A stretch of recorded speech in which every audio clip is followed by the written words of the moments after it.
Once there was a gardener. Year after year he planted his seeds and learned much about his crops, knowing which seeds to plant against which crops to move so that the land would not be depleted. He knew the rooting of each tree and of each type of grass, and he began to feel very powerful, for he had often been told that he had the best garden in all of his territory. And one day he was asked how his seeds grew, and he began to explain by taking a seed and separating it into its parts. And as he took his knife and separated the seed and showed his students the functions of each tiny part of this tiny seed, he found that he had killed the seed, for much as he would try, he could not put it back together. And so he learned that he was not the originator of the garden, but only the caretaker.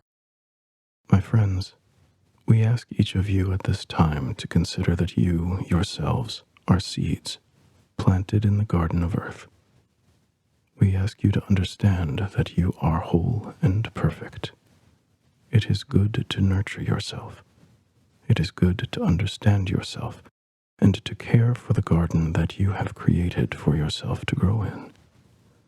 But we of the Confederation of Planets in the service of the Infinite Creator say to you, as a kind of gardener, do not separate the parts of you too completely. Do not observe so closely that you peel away something necessary for the wholeness of your growth.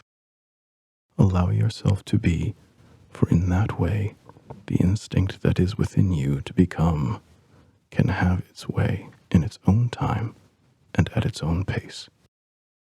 The sun rises and sets upon your planet 365 times in one of your years, and yet it is in one particular day in which a seed chooses to sprout, in which a flower chooses to bloom, in which a tree chooses to blossom, as has been the experience of each of you in seeing the beauty of the springtime that you are now experiencing. Such beauty is nothing compared to the beauty of the soul, of one who is of a likeness of the Creator, such as yourselves, my brothers and sisters.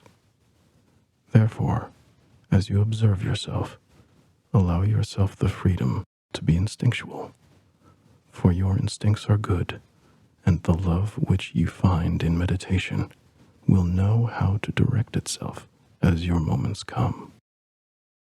We are aware that you are interested in the world situation at this time, and we have been monitoring it very closely, for it has been a delicate and a dangerous time for many months now. But we feel at this time that there is more of an equilibrium than there has been, and that there is evidence that your prayers for peace have succeeded to a certain extent for the present. We do, however, ask that you continue in your constant day-to-day attempts to become a focus for love on this planet, for difficulties of long standing will continue indefinitely.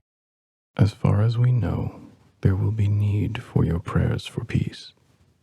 Only remember that that peace begins within yourself.